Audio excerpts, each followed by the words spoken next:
Office for Provincial Coordinators, Marshals, and Sergeant at Arms.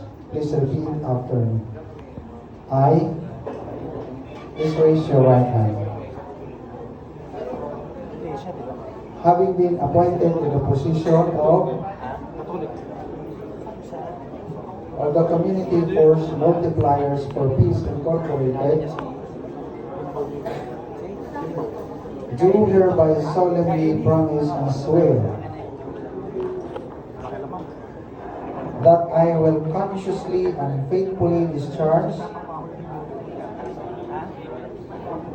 to the best of my ability the duties and responsibilities of my office, that I will uphold and defend CFMPI Constitution and bylaws,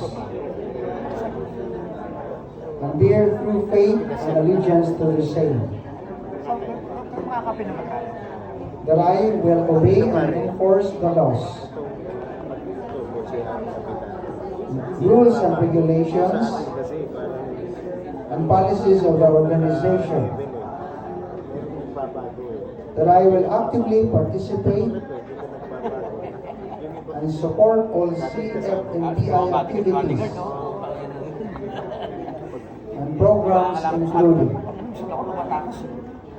that I shall hereafter be adopted the community will benefit, and that finally impose this obligation upon myself voluntarily and without mental reservation or purpose of privation. So help me God. Congratulations.